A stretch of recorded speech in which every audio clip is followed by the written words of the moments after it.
समन्त चक्रवालेषु अत्रा गच्छन्तु देवता सद्धम्मं मुनिराजस्स सुनन्तु सग्गमोक्खदं धम्मස්සවන කාලෝ අයං බදන්තා ධම්මස්සවන කාලෝ අයං බදන්තා ධම්මස්සවන කාලෝ අයං බදන්තා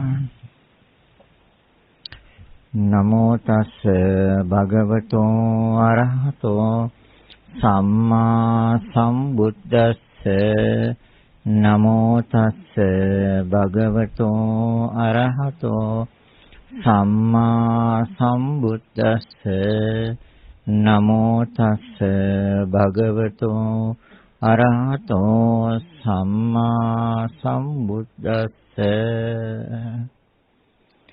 ශ්‍රද්ධා බුද්ධ සම්පන්න කාරුණික පින්වත්නි, ප්‍රඥා නාලිකාව තුළින් ලෝකයේ පුරා විසිරවා හරින ධර්ම දේශනා මාලාවේ තවත් එක් ධර්ම දේශනයක් සඳහා බැතිබර දායකත්වයේ ගත්ත මෙම උතුම් ධර්ම දේශනය ප්‍රඥා නාලිකාව තුළින් ප්‍රචාරය කරවීම සඳහා සදැහැති දායකත්වය දරනු ලබන්නේ බිරිඳ සහ දූ දරුවන් විසින්. අරමුණ ගණේමුල්ල ගලහිටියාවේ අංක 174 නිවසේ පදිංචිව සිට 2017 ඔක්තෝබර් මාස 20 වෙනි දින පරලෝසපත් පියදාස ලොකු උමගිලිය මහතා ඇතුළු දෙපාර්ශ්වයේම නැසී ගිය දෙමව්පියන් වන එල්ලියු ජිනදාස, ඇලිස් නෝනා මුදලිගේ, කේ.පී. ජයසේකර, එන්.පී. රොසලින් නෝනා, එම් පුණ්‍යසේන ඇතුළු නැසී ගිය සියලුම ඥාතීන් ඉක්මන් භවයකදී සසර කතරින් මිදී නිර්වාණ අවබෝධය පිණිස මේ උතුම් ධර්ම දානමය කුසලය හේතු වේවා කියලා ප්‍රාර්ථනා කරනවා. සුජීවත්ව සිටින සහෝදර සහෝදරයන් හිත මිත්‍රාදීන් ඇතුළු සියලු දෙනාටම ධර්ම අවබෝධය ලැබත්වා සුඛිත මුදිත වෙත්වා කෙලවර නිවනින් සැනසීමට මේ ධර්ම දානමය කුසලය හේතු වේවා. පින්වත් ගෞරවනීය දේශකයන්න් වහන්සේට නිදුක් නිරෝගී සුවපත් භාවයේ දීර්ඝායුෂ සම්පත්තිය ලැබේවා. දීර්ඝ කාලයක් මෙවැනි ශාසනික මෙහෙවරේ යෙදීමට අවශ්‍ය ශක්තිය ධෛර්යය ලැබීමට මෙම ධර්ම දානමය කුසලය හේතු වේවා. ලක්වැසි ලෝයසි සියල්ලෝම දැනට පීඩා විඳින රෝග බියෙන් මිදී නිදුක් නිරෝගී සුවය ලැබීමට මෙම ධර්ම දානමය කුසලය හේතු වේවා කියලා ප්‍රාර්ථනා කරනවා. ඒ උතුම් ප්‍රාර්ථනාවන් පෙරදැනි කරගෙන මාතෘකාවක් එවලා තියෙනවා. ඇලීම් බැඳීම් ගැටීම් වලින් පිරි පොහොදුන් සමාජයකට පංච උපාදානස්කන්ධයන්ගේ નિසරු බව වටහා දීමට දේශනයක් කරන්නේ නම් මැනවි. ඇලීම් බැඳීම් ගැටීම්. ඉතින් ඒ ඇලීම් බැඳීම් ගැටීම් පවතින්නේ ඇයි? එයින්නේ පංච උපාදානස්කන්ධය කුරුම කරගත් අපිට ඇලීම් බැඳීම් ගැටීම් වලින් තමයි ජීවත් වෙන්න වෙලා තියෙන්නේ. ඇලීම ඒක පංච උපාදානස්කන්ධයේ ස්වභාවය. ගැටීම ඒකත් පංච උපාදානස්කන්ධයේ ස්වභාවය. බැඳීම ඒත් පංච උපාදානස්කන්ධයේ ස්වභාවය. පිරිපුහුදුන් සමාජයක්. ඔව්. මේ ඇලීම් බැඳීම් ගැටීම් තියෙන්නේ පංච උපාදානස්කන්ධය තුලමයි. ତොර පංච කිව්වේ පහට. උපාදාන කිව්වා දැඩිව ගන්නවට, තදින් අල්ල ගන්නවට, ග්‍රහණය කර ගන්නවට උපාදාන කිව්වා. තොර පහක් උපාදාන කරගෙන ඉන්නවා, දැඩිව ග්‍රහණයට අල්ලන් ඉන්නවා, ග්‍රහණය කරගෙන ඉන්නවා රූපස්කන්ධ, වේදනාස්කන්ධ, සංඥාස්කන්ධ, සංස්කාරස්කන්ධ, විඥානස්කන්ධ. මේ ස්කන්ධ පහ යම්කිසි කෙනෙක් මනසින් දැඩිව ග්‍රහණයට නතු කරගන්නේ, දැඩිව ගන්නේ, උපාදානය කරගන්නේ මනසින්, සිතින්. ඒ සිතින් උපාදානය කරගෙන ඉන්න කෙනාට ඒවා නිරන්තරයෙන් ඇලීම තියෙනවා. ඇලීම තියෙන තැන ගැටීමක් තියෙනවා. ඇලීමක් ගැටීමක් තියෙනවා නම් එතන බැඳීමක් තියෙනවා. එතකොට බුදුරජාණන් වහන්සේ දේශනා කරන්නේ යම් කෙනෙක් මේ ඇලීම් බැඳීම් ගැටීම් කියන මේ ධර්මතාවයන්ගෙන් තමන්ගේ මනස අයින් කරගත්තොත් තමන්ගේ මනස තුළ ඒ ධර්මතාවයන්ට ඉඩ නොදුන්නොත් මොන ධර්මතාවයටද? ඇලීම බැඳීම හා ගැටීම කියන මේ ධර්මතාවයන්ට තමන්ගේ මනස තුළ ඉඩ නොදුන්නොත් එයා සියලු දුක් වලින් නිදහස් වෙනවා. මේ ඇලීමයි ගැටීමයි තමයි සෑම දුක් වලටම මුල. එනිසා මහා සතිපට්ඨාන සූත්‍රයේ බුදුරජාණන් වහන්සේ පැහැදිලි කරන්නේ අවිච්ඡා දෝමනස්ස. මේ අවිච්ඡාව හෙවත් තදින් ඇලීම, තදින් බැඳීම අවිච්ඡා. දෝමනස්සං කියවේ දෝමනස්ස හෙවත් දේශේ හෙවත් ගැටීමට. මේ දෙකෙන් තොරව සිත පවත්වනවා නම් යම් කිසි කෙනෙක් එයාට පවත්වන්න තියෙන්නේ මෙන්න මේ ධර්මතා හතරේ. මොකද්ද? එයා කය ගැන මෙනෙහි කරනවා නම්, නැවත නැවත සිහි කරනවා නම්, වේදනාව ගැන නැවත නැවත මෙනෙහි කරනවා, නැවත නැවත සිහි කරනවා නම්, සිතේ හැසිරීම ගැන නැවත නැවත මෙනෙහි කරනවා නම්, නැවත නැවත සිහි කරනවා නම්, ධර්මය කිව්වේ මේ විශ්වයේ, මේ අවස්ථාවේ, මේ මොහොතේ, මේ වර්තමානයේ සිදුවෙන යම් ක්‍රියාදාමයක් ඇද්ද? ඒ ක්‍රියාදාමය තමයි බුදුදහම කියන්නේ. ඒ ක්‍රියාදාම නිවැරදිව පෙන්වා දීම බුදුදහම තුළින් කරපු කාර්යයක්. එහෙනම් වර්තමානයේ මේ මොහොතේ සිදුවෙන ක්‍රියාවලිය තුලයි අපේ මේ ඇලීම් බැඳීම් ගැටීම්. යමෙකුට පුළුවන් නම් වර්තමානයේ ඒ ඇලීම් බැඳීම් ගැටීම් අයින් කරගන්න. හැබැයි අයින් කරගන්න එක සදහටම අයින් කරගන්න ඕනේ. මොහොතකට අයින් කරලා නැවතත් ඒ ඇලීම් ගැටීම් දෙකට සිත පෙරලෙනවා නම් ඒ වැඩේ හරියන්නේ නැහැ. අයින් කරගන්නවා කියන්නේ නැවත නොහට ගන්න තැනටපත් කරගන්නවා. මොකද්ද? ඇලීම බැඳීම හා ගැටීම.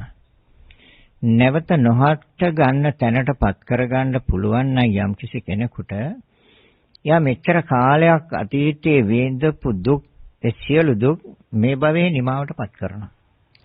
ආයි මේ භවයෙන් එහාට ඒ දුකේ ඒ දුක්ඛ ස්කන්ධේ ප්‍රවෘත්තියක් නැහැ, පැවැත්මක් නැහැ. ඒ පැවැත්මක් නැහැ කිව්වේ බුදුරජාණන් වහන්සේ පැහැදිලිවම දේශනා කළ පංච උපාදානස්කන්ධා දුක්ඛ. පංච උපාදානස්කන්ධා දුක්ඛ. එහෙනම් පංච උපාදානස්කන්ධයයි දුක කියන එක. එහෙනම් පංච උපාදානය කියන්නේ අර දැඩිව ගැනීම, ග්‍රහණයට නතු කර ගැනීම, තදින් අල්ලා ගැනීම. ඒතර තදින් අල්ලාගෙන තියෙන මනසින්. මනසින් අල්ලාගෙන තියෙනවා රූපස්කන්ධය. ස්කන්ධ කියන්නේ විශාල ප්‍රමාණයකට ස්කන්ධ කියන්නේ. ගොඩාක්. එක ධර්මතාවයකට ස්කන්ධ කියන්නේ. ස්කන්ධ කියන වචනේ තේරුම ගොඩක්. විශාල ප්‍රමාණයක්. එහෙනම් රූපස්කන්ධයේ විශාල ප්‍රමාණයක් තියෙන බව අපි නිවැරදිව තේරුම් ගන්නට ඕනේ. නිවැරදිව දැක ගන්න ඕනේ. නිවැරදිව දැකගෙන ඒක අවබෝධ කරගන්න ඕනේ. රූපස්කන්ධයේ වටිනාකමක් තියෙනවා නම් අපි රූපස්කන්ධය ගමු. හැබැයි වටිනාකමක් නැත්තම් අපි රූපස්කන්ධය පිළිබඳව තියෙන ඇලීම සහ ගැටීම අයින් කරගන්නවා. අයින් වෙනවා. අයින් කරගන්න දෙයක් නෑ. ඒකේ තියෙන નિસරු බව. ඒකේ තියෙන අර්ථයක් නැති බව. ප්‍රයෝජනයක් නැති බව. ඉදිරියට ගෙන යා යුතු ධර්මයක් නොවන බව. ඒ කියන්නේ නැවතත් භවයකට අරගෙන ආයුතු ධර්මයක් නොවන බව අවබෝධ කරගත්තොත් අපිට මේ නිසරු බව තුලින් ඒ අවබෝධය ලබා ගන්න. ලබාගෙන ඒ රූපස්කන්ධය පිළිබඳව ඇලීම ගැටීම අයින් කරනවා. අයින් වෙනවා. හැබැයි නිසරු බව දකින්න ඕනේ. නේ අපේ මනස පුරුදු වෙලා තියෙන්නේ. මනස ලෑස්ති වෙලා තියෙන්නේ මෙච්චර කාලයක් මනස ආවේ ඒකේ සරු බවක් දැකලා. රූපස්කන්ධේ සරු බවක්. ඒ නිසා අතීත භවයේ ඒ ආකාරයටම දැක්ක නිසා. ඒ කියන්නේ සරු බවක් දැක්ක නිසාම තමයි මේ භවයටත් මේ රූපස්කන්ධය අරගෙන ආවේ. වේදනාස්කන්ධය අරන් ආවෙත් එහෙමයි. සරු බව දැක්කා. සංඥාස්කන්ධය අරගෙන ආවෙත් සරු බව දැක්ක නිසා. සංස්කාරස්කන්ධය අරගෙන ආවෙත් සරු බවම දැක්ක නිසා. විඥානස්කන්ධය මේ භවයට වර්තමාන භවයට අරගෙන ආවෙත් සරු බවම දැක්ක නිසා. බුදුරජාණන් වහන්සේ දේශනා කරන මේක විභාග කරලා පරීක්ෂා කරලා බලන්න මේකේ සරු දෙයක් තියෙනවද එහෙම නැත්නම් මේක නිසරුද? අර්ථයක් තියෙනවද එහෙම නැත්නම් නිරන්තරයෙන් අනර්ථයක්ද සිද්ධ කරන්නේ? ගත යුතු දෙයක් තියෙනවද එහෙම නැත්නම් ගත යුතු දෙයක් නැද්ද? ප්‍රයෝජනවත් දෙයක් තියෙනවද එහෙම නැත්නම් ප්‍රයෝජනයක් නැද්ද? බුදුරජාණන් වහන්සේ මෙහෙම දේශනා කරා. රූපස්කන්ධයේ ආස්වාදයක් තියෙනවා. ආස්වාදයක් තියෙන නිසා සත්වෝ එහි ඇලෙනවා. රූපස්කන්ධයේ ආදීනමයක් තියෙනවා. ආදීනමයක් තියෙන නිසා ඒ ආදීනමය සත්‍යය දකිනවා. ඒ රූපස්කන්ධේ නිස්සරණයක් තියෙන නිසා රූපස්කන්ධයෙන් නික්ම යනවා. නික්ම යනවා කියන්නේ ඇලීම ගැටීම දෙකම අයින් කරගන්නවා කියන එක. රූපස්කන්ධයෙන් නික්ම යනවා. ආස්වාදයක් තියෙනවා. මොකද්ද? මොකද්ද තියෙන ආස්වාදය? මද ආස්වාදය. ඒ ආස්වාදය තමයි ඇසෙන් රූපයක් දැක්කහම ඒ රූපයේ ස්වභාවය අනුව සිතක් හැදෙනවා. ඒතකොට ඒ රූපය සිත ප්‍රිය කරන්නේ මනරම් රූපවලට. ලස්සන රූපවලට. ඒ ආස්වාදයක් තියෙන නිසා සත්‍යය එහි ඇලෙනවා. මොකක්ද ආස්වාදය? අර සතුටු සහගත සිත. සොම්නස් සහගත සිත ආස්වාදයයි. යම් සතුටක් සොම්නසක් විඳිනවා නම් ඒ රූපේ ආස්වාදයයි. ඒ රූපේ තියෙනවද විපරිණාමයක්? පෙරළන ස්වභාවයක්. තියෙන ආකාරයේ අන් ආකාරයේ ගැනීම වෙනස් වෙන ස්වභාවයක්. ඒ රූපේ ආදීනවයයි. ඒ ආස්වාදය ආදීනවය.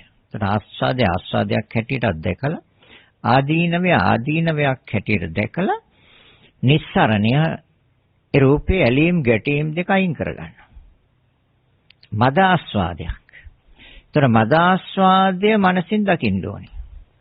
ඔව් ආස්වාදයක් තියෙනවා. ආස්වාදයක් තියෙන නිසා තමයි සත්‍ය රූපය ඇලෙන්නේ. රූපේ ආදීනවයක් තියෙනවා. ආදීනවයක් තියෙන නිසා සත්‍ය ආදීනව දකිනවා. ඒතොර ඒ රූපේ නික්ම යාමක් තියෙන නිසා මනසි ඒ රූපේ නික්ම යනවා.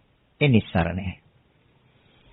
අපි දැන් බලමු අපි ආස්වාදය දැක්කද ආදීනවය දැක්කද අපි රූපේ නික්ම ගියාද? එහෙම නැත්නම් තාමත් ඒ ආස්වාදය සොයනවද? ආදීනවය දැක්කේ නැද්ද? ඇලීම් ගැටීම් දෙක අයින් කරගත්තද? තමන්ගේ මනසෙන් තමන්ට විමසන්න පුළුවන්. තාම තියෙන්නේ පෘථග්ජන පුච්චරයට රූපය පිළිබඳව ආස්වාද සහිත සිතක්. ඒ නිසා ඇස මූලික කරගෙන රූප හොයනවා. හැබැයි හොයන්නේ මනසින්. මොකටද හොයන්නේ? අර ආස්වාදයේ නැමැති සොම්නස් සහගත සිතට. සතුට සහගත සිතට. යම් සතුටක් සොම්නසක් උපදිනවා නම් ඒ රූපේ ආස්වාදයයි. කොච්චර වෙලාවක්ද මේක විඳින්නේ? එක චිත්තක්ෂණයයි. ඊට වඩා ආයුෂයක් නැහැ. ඒ විඳීමේ සිතට ඊට වඩා ආයුෂයක් නැහැ. හැබැයි ඒ සිත සතුට සහගතයි, සොම්නස් සහගතයි. ඒ නිසා තමයි සත්‍ය ඇලෙන්නේ. ඒ නිසා ඇලෙනවා. හැබැයි ඇලෙන්නේ නිසරු දෙයක්. සරු දෙයක් නෙමෙයි. ඇසටත් ඇලෙනවා, බාහිර රූප වලටත් ඇලෙනවා. ඇසට ඇලිලා තියෙන්නේ බාහිර රූප ඇස උපකාර කරගෙන ඒ බාහිර රූප පිළිබඳව ආස්වාදයේ විඳින්න ඕන නිසා ඇසට ඇලීම තියෙනවා. ඇස යම් කිසි වෙලාවක ආදීනවය පෙන්නපුවාම ඇසත් එක්ක ගැටෙනවා. ආදීනවය කියන්නේ පෙරලනවා, වෙනස් කරනවා. තියෙන ආකාරයෙන් අන්න ආකාරයක් ගන්න. විපරිණාමයි. ඇස ක්‍රමක්‍රමයෙන් පෙනීම දුර්වල කරගෙන යනකොට ඒ ආදීනවයයි.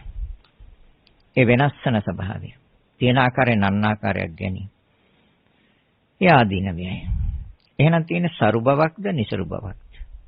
හටගන්නේ එක චිත්තක්ෂණයයි නම් ඇස නැමැති ඒ ධර්මතාවයේ උපකාර කරගෙන බාහිරින් බලන්න පුළුවන් යම් රූපයක් පිළිබඳව සිත ආස්වාද සිත පවත්වන්න පුළුවන් නම් එක චිත්තක්ෂණයයි නම් එතකොට ඒ සිත අයිති පුච්චලයකුත් නැත්තම් ඒ ධර්මතා දෙකේ එකතුවක් නිසා හටගත්ත ධර්මතාවයක් නම් ඒක සරු දෙයක්ද නිසරු දෙයක්ද? ඒක නිසරු දෙයක්. හැබැයි නිසරු බව දකින්නේ ඒකේ සරු බවම දකිනවා අවිද්‍යාව හෙවත් මෝහය නිසා. මෝහය නැමැති අන්ධකාරය, මෝහය නැමැති මුලාව නිසා අපි සරු බවක් දකිනවා. එහෙත් දකිනවා සරු බවක්. එහෙ සරු බවක් නැහැ. එතන තියෙන්නේ කොටස් හතරක ක්‍රියාකාරීත්වයක් කියන එක දැන් ඔයත් හොඳට දන්නවා. ආයි නැවත නැවත එක කීමේ තේරුමක් නැහැ. කොටස් හතර දන්න. ධාතු හතරක ක්‍රියාවක් ඇසේ තියෙන. ඒකත් පුජ්‍යලයකට අයිති එකකුත් නෙමෙයි. බාහිර රූපේ තියෙන්නේ ඒ කොටස් හතරක ක්‍රියාකාරීත්වයක්. ධාතු හතරක ක්‍රියාකාරීත්වය. පඨවි ධාතු, ආපෝ ධාතු, තේජෝ ධාතු, වායෝ ධාතු. ඒ ධාතු හතරේ ක්‍රියාකාරීත්වය. ඒතර එතනත් ඇති සරුභාවක් නැහැ. මොකද ඒවැය පැවැත්මත් ඊටම කෙටි කාලයයි. ක්ෂණයක් පාසා වෙනස් වෙනවා. දැන් අපිට උදාහරණයක් ගත්තොත් අපි දකින උදේ පාන්දර නැගිටලා මිදුලට බැස්සහම මල් වවලා තියෙනවා නම් ඒ මල් ඊටමත්ම ලස්සනට පිපිලා තියෙනවා. මල් ගස් වවලා තියෙනවා නම් ඒ මල් ලස්සනට පිපිලා තියෙනවා. හැබැයි බලන්න පැයෙන් පැයට ගිහිල්ලා බැලුවොත් සන්දෑ වෙනකොට ඒ ලස්සනට පිපිච්ච මල් ටිකට මොකද වෙලා තියෙන්නේ? දැන් උදේ පාන්දර ඒ නැකිටලා ඒ දිහා බලපුවාම අපි විඳේ ආස්වාදයක්. සතුටක් සොම්නසක්. දැන් මොහොතක් පාසා පෙරළුවා. පෙරලා හවස් වෙනකොට පෙතිත් එක එක මැලවිලා එකින් එක ගිලිහිලා නටුව විතරක් ඉතුරු වෙනවා. දැන් මොකද්ද උනේ? ආදීනවයක්. සෑම මොහොතකම පෙරලනවා. තියෙන ආකාරයෙන් අන්න ආකාරයක් ගන්න වෙනස් කරන ස්වභාවය. හොඳයි ওই දෙකේ ඇලීමයි ගැටීමයි අර විපරිණාමයේ හෙවත් වෙනස් වන ස්වභාවය තුල ගැටෙන්නෙත් නැති සිතක් හා අර උදේ පාන්දර ලස්සනට පිපිලා තිබිච්ච ඒ මල පිළිබඳව ඇලීමකුත් නැත්තම් සිතට අපහසුයක් නැහැ නේද? සිතට අපහසුයක් නැහැ.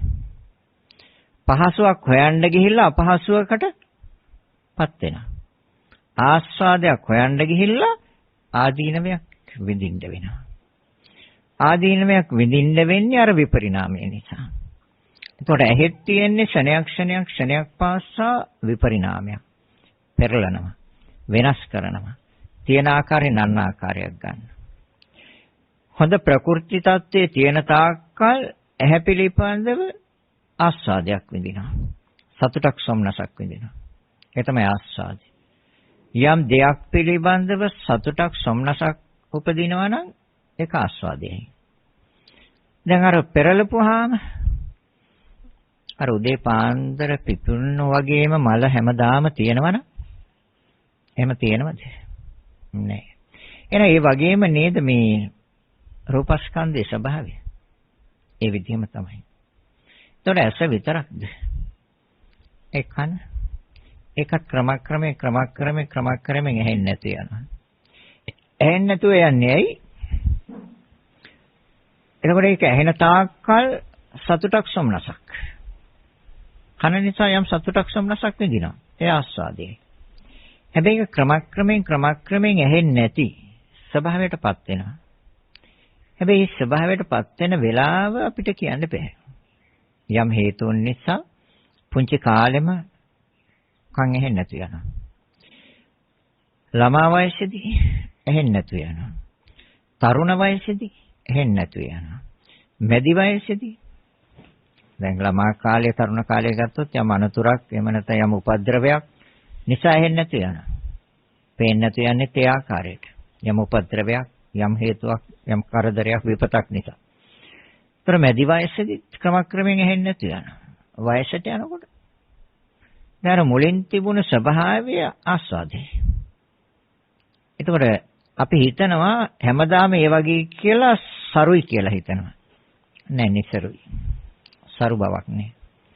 ඇස, කන, නාසය, දිව, ශරීරය ගත්තත් මේ එකම තැනකවත් සරු බවක් නෑ. තියෙන්නේ නිසරු බවක්. ආස්වාදයක් තියෙනවා. ඒතර ඒ කන උපකාර කරගෙන යම් සතුටක් සොම්නසක් විඳිනවා. ඒ කොහොමද? බාහිර ශබ්දයක් උපකාර කරගෙන ඒ පිළිබඳව සිතක් හදාගන්නවා. ඒ සිතක් හදාගන්න ඕන නිසා තමයි ඒ කනත් එක්ක සම්බන්ධ වෙන බාහිර ශබ්ද මිහිරි ආකාරයට සකස් කරගෙන ඒ ශබ්ද මිහිරි ආකාරයට යම් යම් භාණ්ඩ එක්ක සම්බන්ධ කරලා ඒක ශබ්ද සම්බන්ධ කරන්න බෑ. භාණ්ඩ නිෂ්පාදනය කරගන්නව ශබ්ද නිකුත් වෙන. එතකොට ඒ ශබ්දය අපි ගන්නවා මනසින්. මනසින් අරගෙන ආස්වාදයක් විඳිනවා. සතුටක් සොම්නසක් විඳිනවා ආස්වාදයේ. එතකොට අපි කියමු ඒ සංගීත භාණ්ඩය යම් හේතුවක් නිසා ක්‍රියා විරහිත වුණා. නැත්නම් ඒක අක්‍රිය වුණා. නැත්නම් ඒක කැඩුනා. අපි කියන්නේ කැඩුනා කියන්නේ. දැන් කැඩුනොත් මොකක්ද වෙන්නේ? කැඩුනොත් ගැටීම. ඒ සංගීත භාණ්ඩයේ හඬ ඊටාමත්ම ලස්සනට නිකුත් වෙන තාක්කල් ඇලීම. එතකොට මේ ශබ්දයේ මොකද්ද ගත යුතු දෙයක් තියෙන්නේ? ශබ්දයේ තියෙන්නේ අර ධාතු මාත්‍රයක එහෙම නැත්නම් ධාතු හතරක ක්‍රියාකාරීත්වයක්. අපි ඒක දකින්නේ අපි ඒක ශබ්දයක් හැටියට ගන්නවා. ඒතර කනේ තියෙන්නේ ඒ ධාතු හතරේ ක්‍රියාකාරීත්වයක්. නමුත් අපි ඒක දකින්නේ කන මගේ කියලා ගන්නවා. මෙන්න මෙතරයි බුදුරජාණන් වහන්සේ දේශනා කරන්නේ උපාදානය.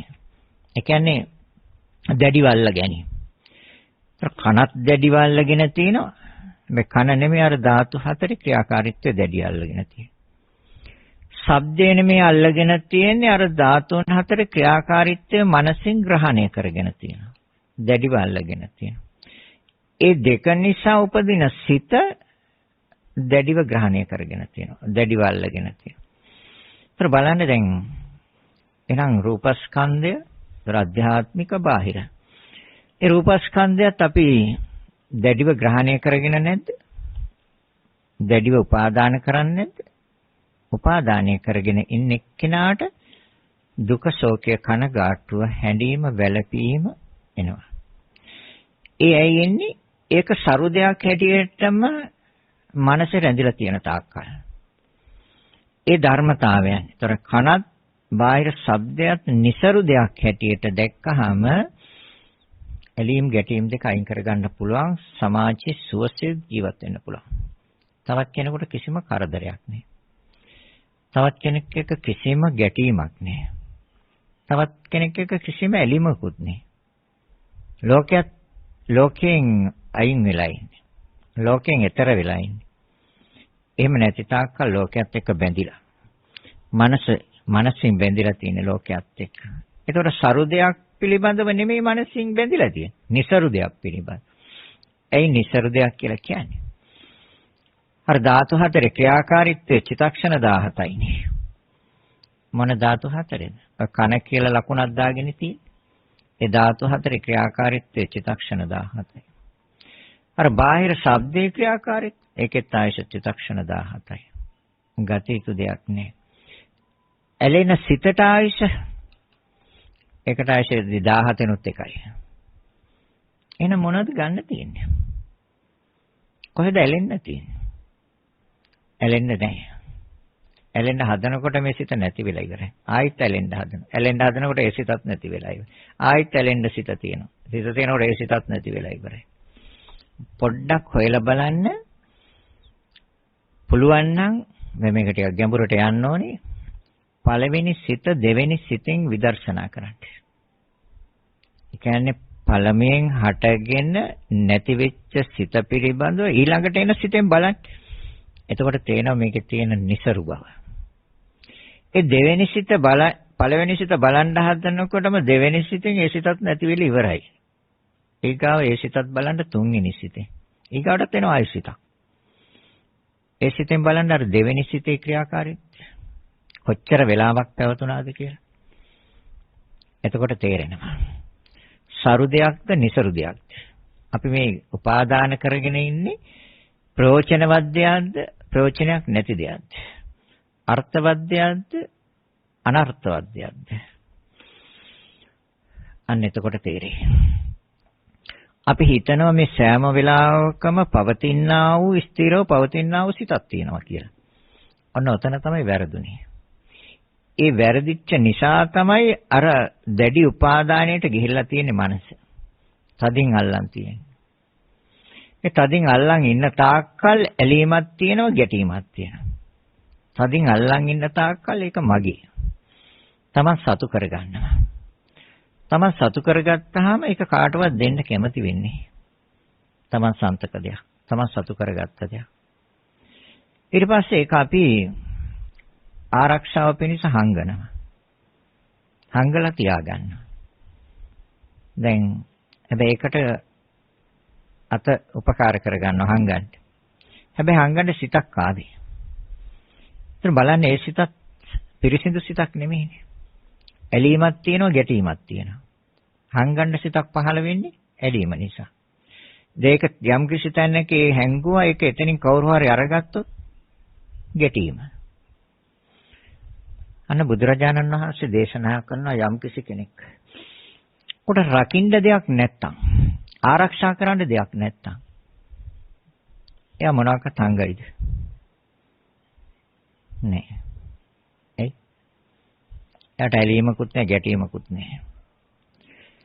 ඒතර හැංගුවේ මොකක් හින්දාද? ඇලීම නිසා. දෙයක නැති වුණාම ගැටීම. හොඳයි. එතකොට ඇලෙන්න දෙයක් නැත්තම් හංගන්න දෙයක් නැහැ.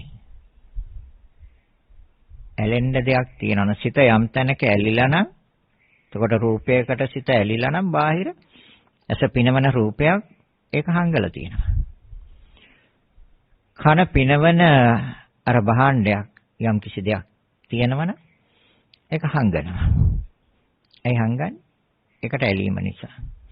හොඳයි මේ භාණ්ඩේ හොරු ගත්තා. එහෙම නැත්නම් කැඩුනා. එහෙම නැත්නම් ඒක අක්‍රිය වුණා.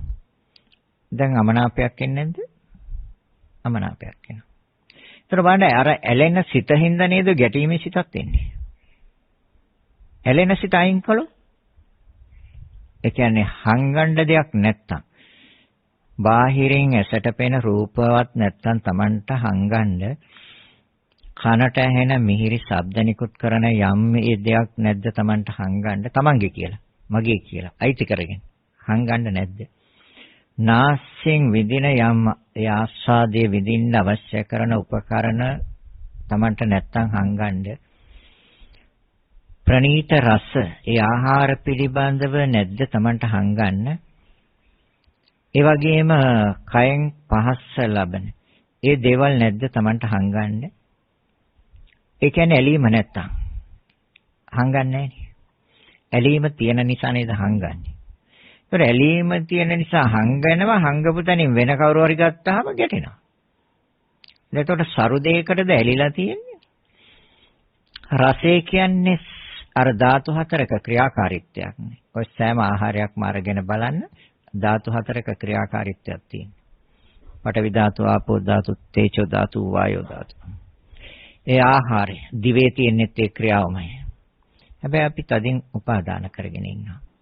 ග්‍රහණයට අල්ලගෙන ඉන්නවා. දැඩිව මනසින් අල්ලගෙන ඉන්නවා. උපාදානෙ. ඒ උපාදානෙ නිසා නෙමෙයි දුක. ඔව්.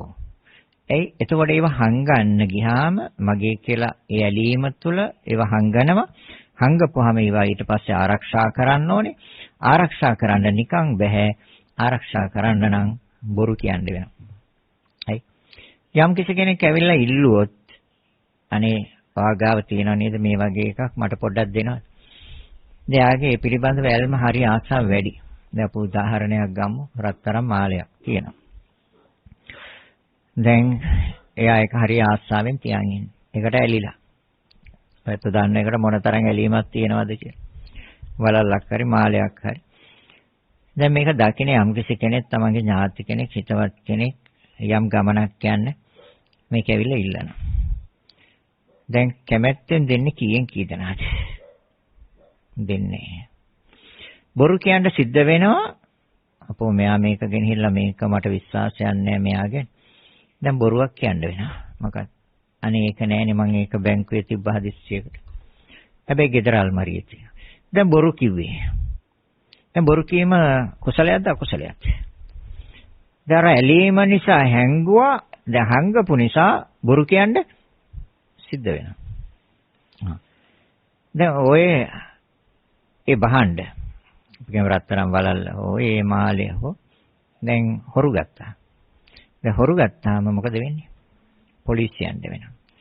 උසාවියන්ට වෙනවා. නඩු කියන්න වෙනවා. එහෙම නැත්නම් ඒ උපකරණේ හොරකම් කරපු පුච්චලේ අල්ලගත්තාම අහු වුණොත් ගහන්න වෙනවා එයාට. කලකෝලහල වෙනවා. වාද විවාද එනවා. රණ්ඩු සරුවල් වෙනවා. එන්නේ නැද්ද? එහෙනම් කුසල්ද සිද්ධ වෙන්නේ අකුසල්ද? එහෙනම් සරු දෙයක්ද නිසරු දෙයක්ද? අපි කියමු මේ රත්තරන් වලල්ල හෝ රත්තරන් මාලය හෝ රත්තරන් බහඬ අපි මේවට වටිනාකමක් දීලා තියෙනවා. ඒ වටිනාකමක් දීලා තියෙන නිසා තමයි ඒවට සිත ඇලිලා තියෙන්නේ. වටිනාකමක් දීලා තියෙනවා.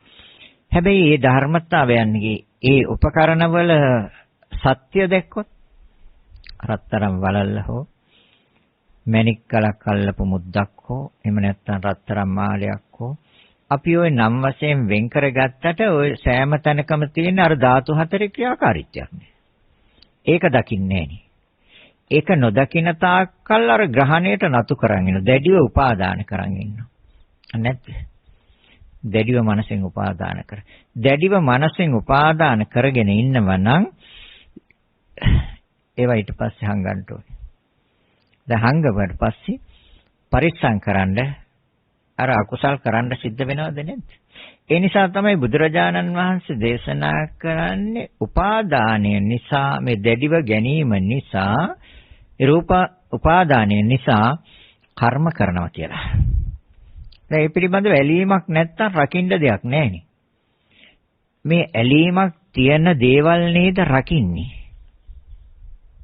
ඇලීමක් නැති දේවල් කවදාවත් ගෙත්තට ගේන්නේ නැහැ.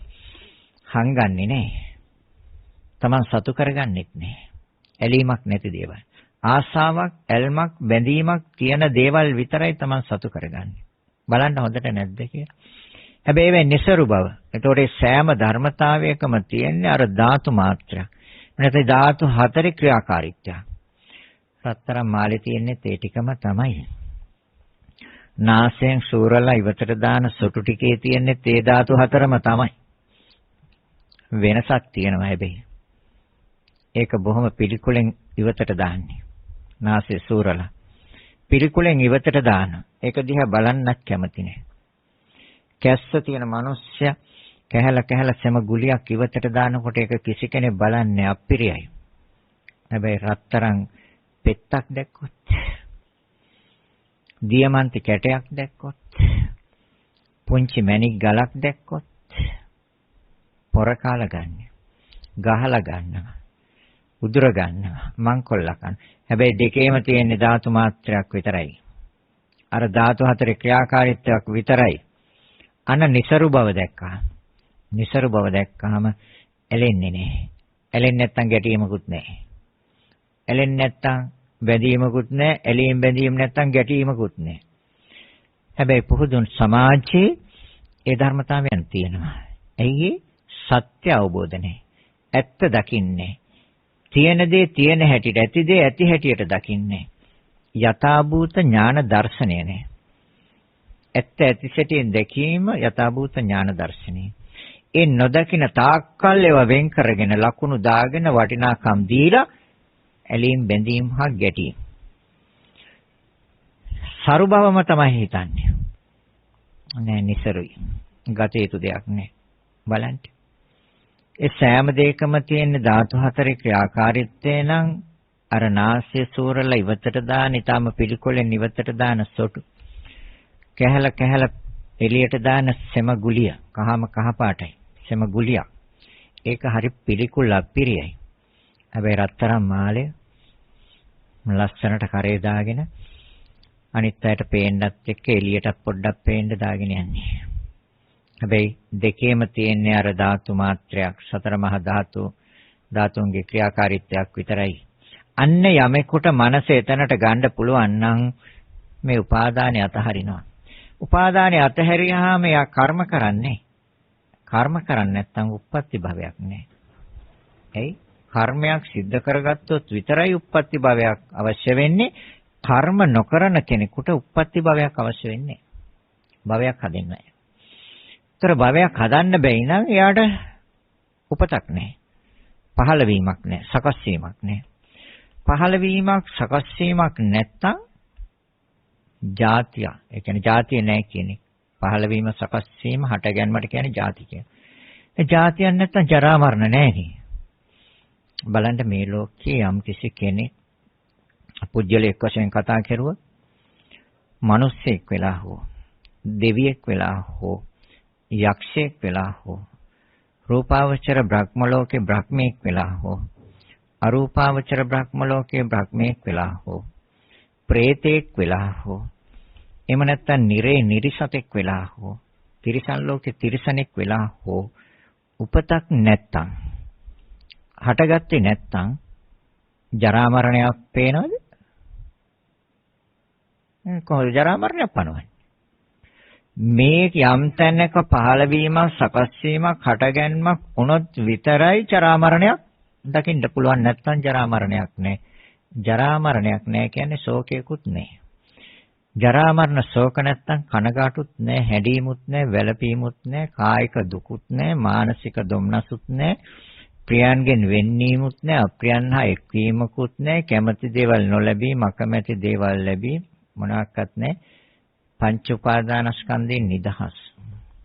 නිසරු බව, සරු බවක් නෙමෙයි තියෙන්නේ. එහෙම් පිටින් නිසරු බව. එහෙනම් අපි සරු හැටියට සරු දෙයක් තියෙනවා නම් ගන්න සරු දෙයක් තියෙනවා. ඒ මොකක්ද? නිවන. සෝවාන් මාර්ගය හා ඵලය නම් සරුයි. ඒ නිරේ යන්න තිබිච්ච ස්වභාවය වහනවා. යන්නේ නිරේ දොරටු වහනවා. പ്രേත ලෝකේ, තිරිසන් ලෝකේ දොරටු වහනවා. එහෙනම් සරුයි. මොකද්ද? සෝවාන් මාර්ගය, සෝවාන් ඵලය. සක්‍රුදාගාමි මාර්ග, සක්‍රුදාගාමි ඵල නම් සරුයි. කාමරාගයේ පටිගය තුනි. රාගය තුනි. කාමරාගය පටිගය තුනි. අනාගාමි එක සරුයි. කාමරාගයේ පටිගය අවසන් සහ මුලින්. අන්න සරු. පැවැත්ම නිසරුයි. නොපැවැත්ම තමයි සරු. නොපැවැත්ම. ඒ කියන්නේ දුක්වල නොපැවැත්මයි තියෙන්නේ. පංච උපාදානස්කන්ධයේ පැවැත්මක් නැත්තම් ඒ කියන්නේ දුක්වල පැවැත්මක් නැහැ. රූප රාග, අරූප රාග, මාන, උද්ධච්ච, අවිච්ඡා කියන පහෙත් පැවැත්මක් නැත්තම් සරුයි. නිබ්බාන පරම සුඛං. නිවන පරම සැපයයි. එහෙනම් රූපස්කන්ධයේ තියෙනවද සරු බවක්ද තියෙන්නේ නිසරු බව? ඇස ගත්තත් ඒ වගේ, කන ගත්තත් ඒ වගේ, නාසය ගත්තත් ඒ වගේ, දිව, ශරීරයේ තියෙන සරු බවද? නෑ, නිසරුයි. ඇයි නිසරුයි කියන්නේ? කෙස් ටික පිළිකුල් ස්වභාවයෙන් යුක්තයි. කෙස්, ලොම්, නියදත්, සම් කොටස් වශයෙන් වෙන් කළා එකම දෙයක් හෝ තියෙනවා නම් සරුයි කියලා ගන්න. තියනවද සරුයි කියලා ගන්න? සරු දෙයක් තියෙනවා නම්, වටිනා දෙයක් තියෙනවා නම් වීදුරු පෙට්ටියක දාලා අරන් තියන්න පුළුවන්.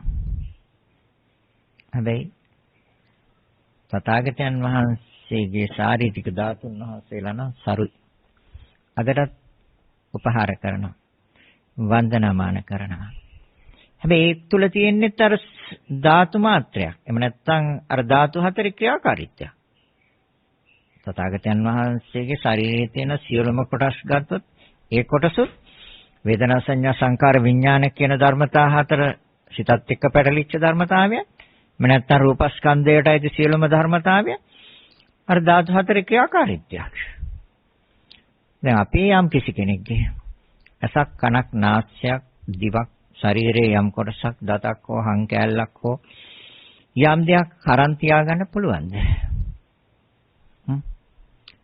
එකම කොටසක් හෝ තියෙනවා නම් ප්‍රයෝජනවත් දෙයක් අරන් තියාගන්න. පස්සේ ප්‍රයෝජනෙට ගන්න. නැහැ. අලු ටිකවත් ගෙදරට ගේන්නේ. ඒකත් ලොකු ඉඩමක් එහෙම තියෙනවා නම් වත්තේ කොනක ඒක යටපත් කරලා සොහනක් බඳිනා ඉන්නවා. ඒ කාලේ එහෙම තිබ්බා. හැබැයි දැන් නම් එහෙමවත් නෑ. ඒ අලු ටිකත් මුට්ටියක දාලා කොහේ හරි ඇලක දොලක ගඟක පා කරලා හරිනවා. ඉතින් සරු දෙයක් නම් තියාගන්න බැරිය ගෙදර. ඒ අලු ටිකේවත් නෑ සරු බවක්, નિසරු බවක් තියෙන. එහෙනම් මේ රූපස්කන්ධයේ ඉහේ ඉඳලා පාදාන්තය දක්වාම බෙදලා වෙන් කළ බලන්න සරු දෙයක් තියෙනවා නම් ගන්න. බුදුරජාණන් වහන්සේ දේශනා කරන මේ සියලුම දේවල් දුර්ගන්ධයෙන් යුක්තයි, පිළිකුලින් යුක්තයි, අනිත්‍ය ස්වභාවයෙන් යුක්තයි, දුක්ඛ ස්වභාවයෙන් යුක්තයි, අනාත්ම ස්වභාවයෙන් යුක්තයි, පිළිකුලෙන් යුක්තයි. පිළිකුලෙන් යුක්තයි. කෙස්සින්දලා පාදාන්තය දක්වාම අරගෙන බලන්න. පිළිකුලෙන් යුක්තයි. එහෙනම් ආශාවෙන් ලං කරගත යුත්තේවද? නෑ. පිළිකුලෙන් බැහැර කරගත යුතුය. පිළිකුලෙන් බැහැර කළ යුතුය.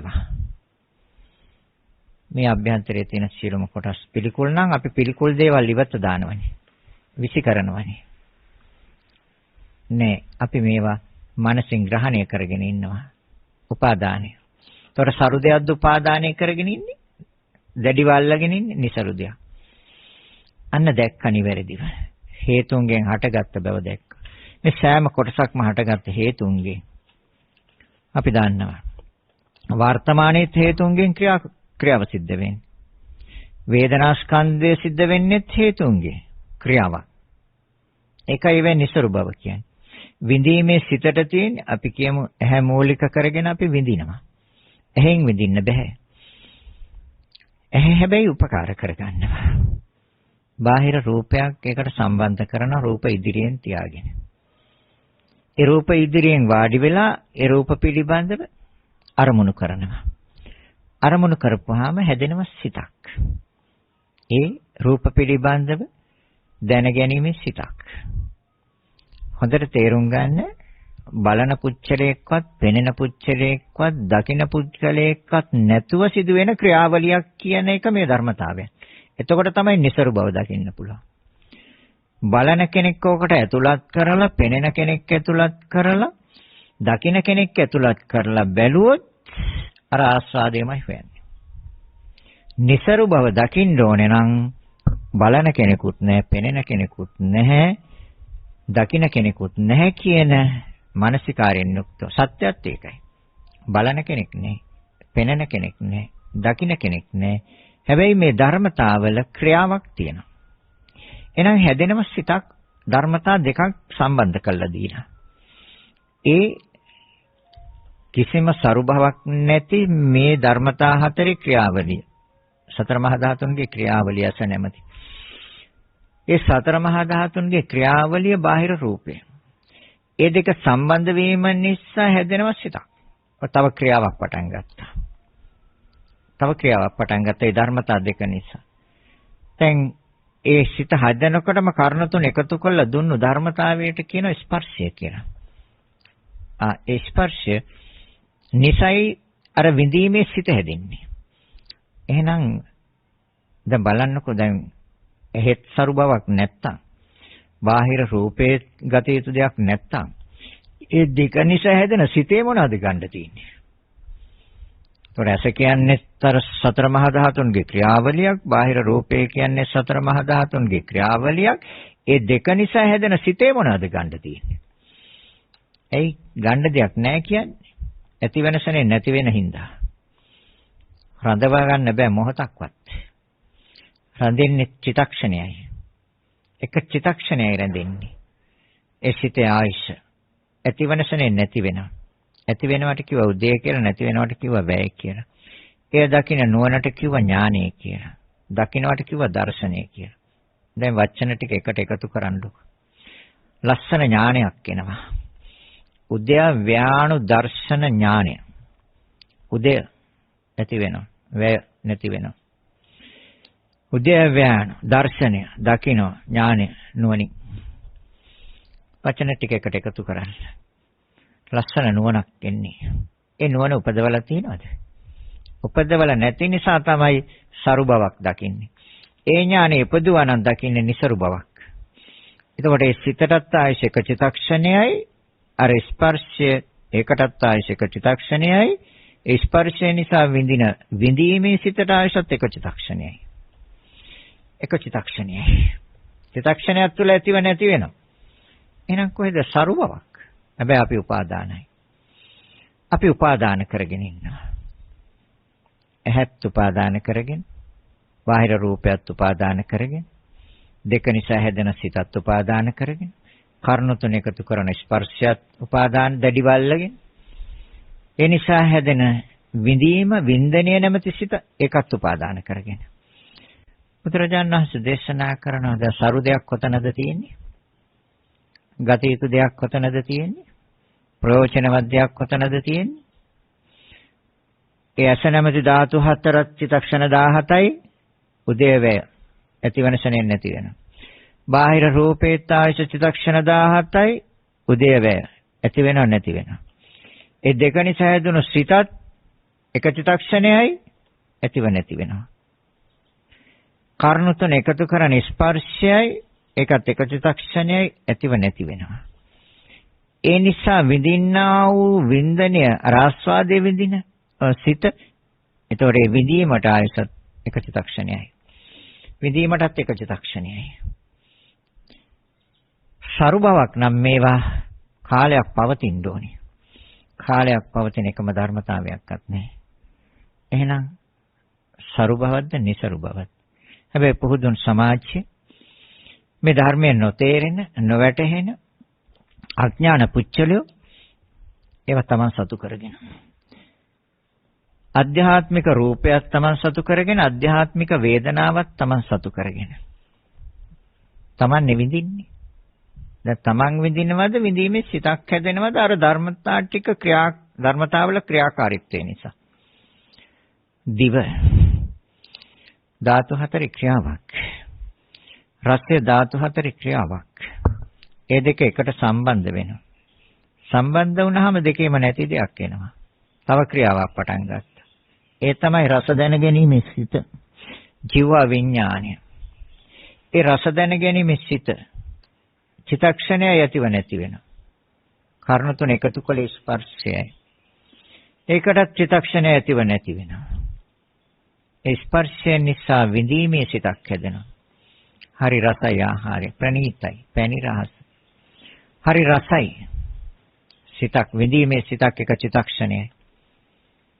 ආයෙත් ආහාර ටිකක් තියන්න ඕනේ ආයේ විඳීමේ සිත හදන්න නම්. ඒතකොට ඒ ආහාර ටික ආයෙත් තියෙනකොට ධාතු කොටස් දෙකක එකතුවක් නේ තියෙන්නේ. ඇයි ඒක දකින්නේ නැත්තේ? ආස්වාදයම හොයන්නේ ඇයි?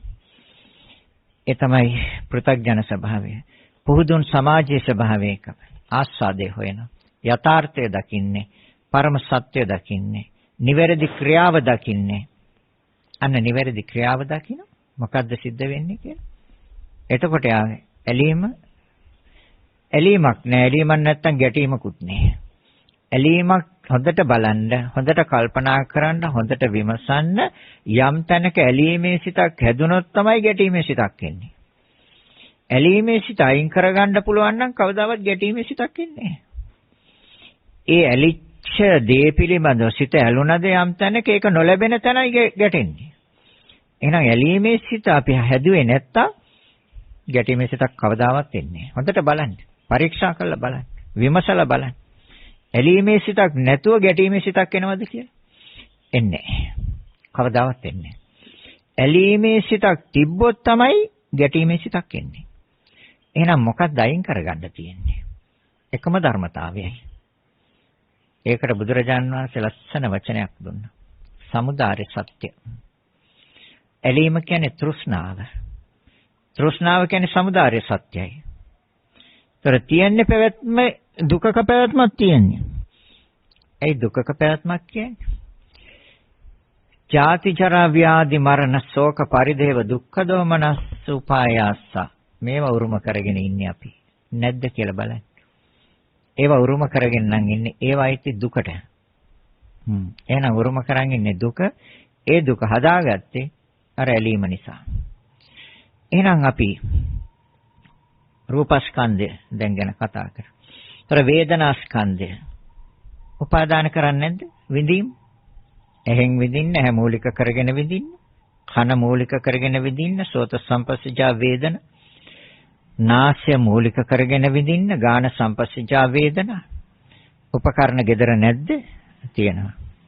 ජීවා සම්පස්සජා වේදන, දිව මූලික කරගෙන විඳින්න අවශ්‍ය කරන උපකරණ gedara නැද්ද? තියෙනවා. කාය සම්පස්සජා වේදනා, ශරීරය මූලික කරගෙන විඳින්න උපකරණ gedara නැද්ද? තියෙනවා. ඇයි ග්‍රහණයට අල්ලගෙන ඉන්නේ? දැඩිව අල්ලන් ඉන්නේ. මනසෙන් අල්ලගෙන ඉන්නේ. අල්ලගෙන ඉන්න නිසා ඒ පංචකාමයේ විඳින්න අවශ්‍ය කරන ඒ ඉන්ද්‍රියන් සංතරපණය කරන්න. ඉන්ද්‍රියන් තුලින් මනස සංතරපණය කරන්න. ඉන්ද්‍රියන් සංතරපණය කරන්න බෑ. ඉන්ද්‍රියන් උපකාර කරන එක විතරයි කරන්නේ. ඒකල මුලින් ඉදිරිපත් වෙලා උපකාර කරන එකක් විතරයි කරන්නේ. මනසින් තමයි විඳින්නේ. ඇලෙන්නෙත් මනසින්, ගැටෙන්නෙත් මනසින්. ඇලෙන්නේ නැත්තම් ගැටීමක් නෑ. හොඳට බලන්න. එහෙනම් ඒ විඳීම් නැත්නම් මනසින් විඳිනවා. මනසිනුත් විඳිනවා. මනස සිත. ඒ සිතේ ප්‍රවෘත්ති, පැවැත්ම ඒ අනුව මනසින් විඳිනවා. ඒකට මූලික වෙන්නේ මනස. බාහිර අරමුණක් ගන්න. ඒ අරමුණු මනසත් එක්ක සම්බන්ධ වීම නිසා මනෝ විඥානි. ඒ අරමුණ පිළිබඳව දැනගැනීමේ සිතක් හැදෙනවා. කාරණා තුන එකතු කරන්නේ ස්පර්ශය නිසා විඳිනවා මනෝ සම්පස්සජ වේදනා. දැන් බලන්න. සරුදයක් කොතනද තියෙන්නේ? මනසේ තියෙනවද? නැ චිත්තක්ෂණයක ආයශ ඇතිවනසනේ නැති වෙනවා. කොහෙද එනං ගත යුතු දෙයක් තියෙන්නේ? සරුදයක් කොහෙද තියෙන්නේ? රූපේත් නැහැ, වේදනාවෙත් නැහැ, සංඥාවෙත් නැහැ. සංඥාව කියන්නේ හඳුනා ගන්න. සංඥාව මිරිඟුවක්. සතර මහා ධාතු පාට කරලා පෙන්නනවා අපිට. වර්ණ ගන්නලා පෙන්නනවා. අපි මේ පාටට රැවටෙනවා. නිල් පාට, ලා නිල් පාට, ලා කොළ පාට, තද කොළ පාට, සුදු පාට, තොර තැඹිලි පාට. එයාදී වශයෙන් වර්ණ ගන්නලා තියෙනවා. ඒවා අඩු වැඩි හදලා තියෙනවා. ඒ වර්ණවල අපි ඒවටත් අපේ මනස රැවටෙනවා. මනස රැවටෙනවා කියන්නේ විඥානයේ මායාව. රැවටෙනවා. මිරිඟුවට රැවටෙනවා වගේ. මිරිඟුව දැන් තියෙනවද නැද්ද? මිරිඟුදී දැන් නැහැ කියනවද තියෙනවා කියනවා. ඒ ඇහැට දර්ශනය වෙනවානේ. අර පේන්න තියන්නේ ඈත්. හැබැයි ගිහිල්ලා බැලුවොත් නැහැ. අන්න ඒ වගේ තමයි. මේ සංඥාව කියන එකත් අන්න ඒ වගේ. වර්ණයට අපි රැවටිලා තියෙනවා. වර්ණය බෙදලා බලපුවාම තියෙන්නේ අර ධාතු හතරේ ක්‍රියාවක් තියෙන්නේ. සෑම වර්ණයකම තියෙන ඒ ටිකම තමයි. සංස්කාරය කියන්නේ ප්‍රත්‍යයෙන් හටගත්ත දේ නැවත සකස් කරන්නේ සංස්කාරයි. උපකාරයෙන් හටගත්ත දේ. ඒ තමයි වේදනා සංඥා දෙක. වේදනා සංඥා ප්‍රත්‍යයෙන් තමයි සංස්කාර. ගතිත දෙයක් තියෙනවා. ඒක තථාගත බලන්න ගන්න අරගෙන රඳව ගන්න පුළුවන්ද මොහොතකටවත්? කුසල සංස්කාරයක් ගත්තත් අකුසල සංස්කාරයක් ගත්තත් මොහොතකට රඳවන්න පුළුවන්. මොහොතකටවත් රඳවන්න බෑ. ඇයි? එක චිත්තක්ෂණයක් තුළ ඇතිව නැති වෙනවා. චිත්තක්ෂණයයි ආයුෂ. එහෙනම් මේ චිත්තක්ෂණයක් ආයුෂ තියෙන තැනක තමයි අපි මේ ඇලෙන්න හදන්නේ. ඒක නොලැබෙන තැන ගැටෙනවා. කටින පින්කම Tamanට ලැබෙන්නේ නැත්තම් මේ වසරේ දායක සභාවත් එක්ක සම්බන්ධයි. පන්සලේ දායක සභාවෙත් ඉන්නවා. මම දැන් අවුරුදු ගාණක් තිස්සේ ඉල්ලන මට දෙන්නේ කටින පින්කම කරන්න. දැන් ඇලීමයි ගැටීම දෙකම තියෙනවද එතන? දැන් මේ කටින කාලේ ඇලීමක් තියෙනවා ගැටීමක් තියෙනවා. දැන් ලැබුණා නම් ඇලුනා. මෙච්චර කල් දුන්නේ තාමත් ගැටි ඉන්නවා. දැන් බලන්න. දැන් ඇලීමක් නැත්තම් කටින චීවරේ සිතින් පූජා කරන්නකො. සිතින් පූජා කරන්න පුළුවන්. ඇයි? කටින චීවර අවුරුද්දටම එකයිනේ එක පන්සලට. ඉතින් ඒකට තමයි සිතින් පූජා කරනවානේ. සිතින් දායක වෙනවානේ. අතේ තියනවා නම් රුපියල් 2ක් හරි කමන්නේ දුන්නා. එතකොට කටින චීවරය යටයි තිය අනිවාර්යයෙන්. එතකොට සිතින් පූජා කරන්නේ. විහාරස්ථානේ හාමුදුරන්ට මම මේ වසරේ කටින චීවරයක් පූජා කළා. එයි මම ඒකට දායකත්වයේ දුන්නා. මට තිබුණේ එච්චරයි රුපියල් 2යි මම රුපියල් 2ක් දුන්නා. හිතනවාද කටිනානස්ස නැහැ කියලා? නැහැ තියෙනවා. කටින ආනිසංසම තියෙනවා. සිතේ හැසිරීමයි අවශ්‍ය කරන්නේ. ඒ කටින සිවුර පිළිබඳව ඇලීමක් ගැටීමක් තියෙනවනේ. ඒක ලබා ගන්න ඕනකම ඇලීම. ඒක දුන්නෙම නැහැ මෙච්චර දවස්. සල්ලික් තියන අයටම තමයි ඒක දෙන්නේ. අපට දෙන්නේ අපි දුප්පත් නිසා. ඉතින් ගැටෙනවානේ. ඒ ඇලීමයි ගැටීමයි තුල නම් කුසලයක් නැහැ. නොඇලෙන හා නොගැටීම තුල අර මනසෙන් පූජා කළා කටින සිවුර. එතකොට ඇලීමකුත් නැහැ ගැටීමකුත් නැහැ. අන්න ඒකයි කුසලය. අන්න කටින චීවර කුසලය. කටින චීවරය පූජා කර ගැනීමේ කුසලය කොහොමද සිද්ධ වෙන්නේ කියලා හොඳට හොයලා බලන්න. ඇලෙන්නත් එපා ගැටෙන්නත් එපා. ඕන කෙනෙක් පූජා කරපේ මාත් ඒකට දුන්නා රුපියල් 2ක් නැත්නම් රුපියල් 5ක් දුන්නා. මට එච්චරයි මගේ අතේ තිබුණේ. දුන්නා. එතකොට ඒක පූජා කරුවේ සිතින්. අතනගේ සස්වට ප්‍රශ්නයක් නෑ. ඇයි?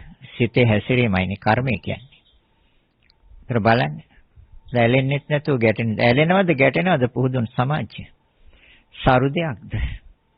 ඒ සිතුවිල්ලක් විතරයි.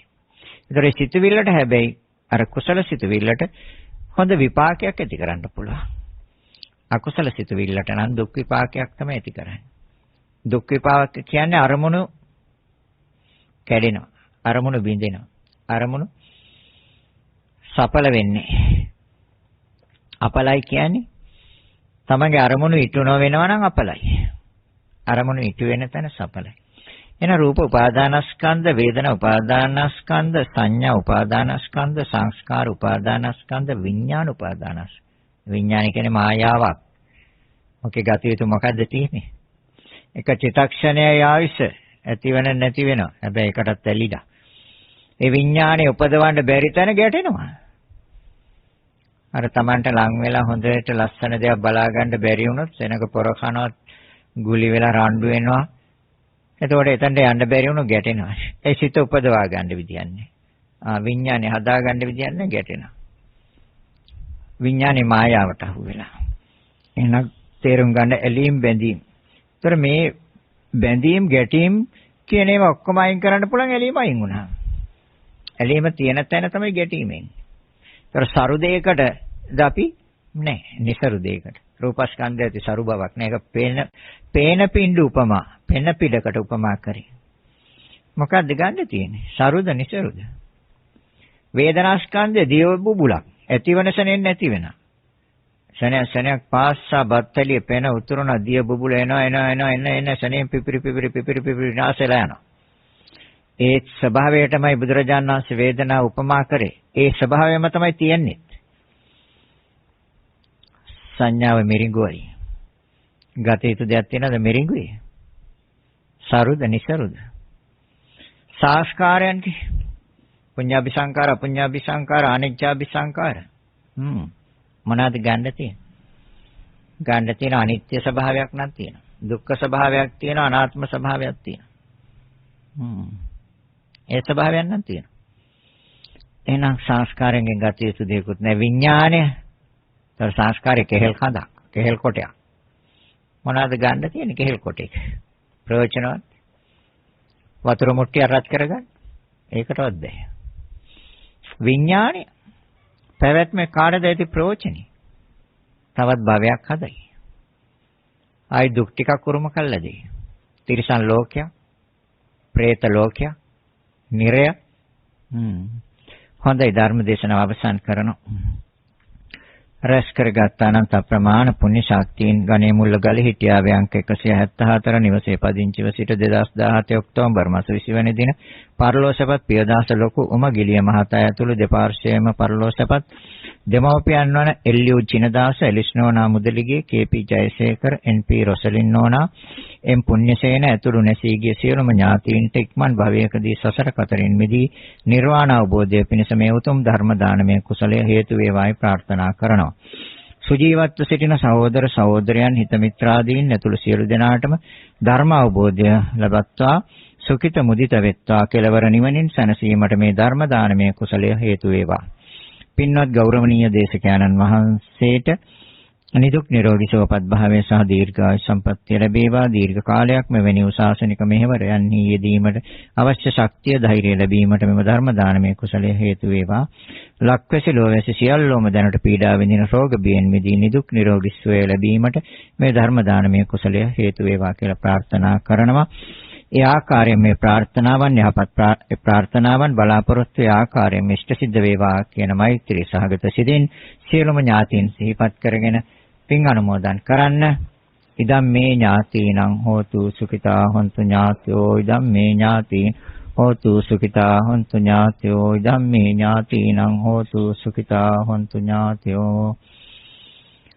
රැස් කරගත් අනන්ත අප්‍රමාණ පුණ්‍ය ශක්තියින් සියලු දෙවියන්ටත් අනුමෝදන් කරනවා. සියලු දෙවියෝත් මේ පින් අනුමෝදන් වේවා. දෙවියනුත් උතුම් වූ නිවනින්ම සැනසෙත්වා කියලා අපි දෙවියන්ට පින් දෙමු. ආකාශට්ටා ච බුම්මට්ටා දේවා නාග මහිද්దికා පුඤ්ඤන්තං අනුමෝදිත්වා චිරන් රක්ඛන්තු ලෝක සාසනං. ආකාශට්ටා ච බුම්මට්ටා දේවා නාග මහිද්దికා පුඤ්ඤන්තං අනුමෝදිත්වා චිරන් රක්ඛන්තු දේශනං. ආකාශට්ටා ච බුම්මට්ටා දේවා නාග මහිද්దికා පුඤ්ඤන්තං අනුමෝදිත්වා චිරන් රක්ඛන්තු මං පරන්ති.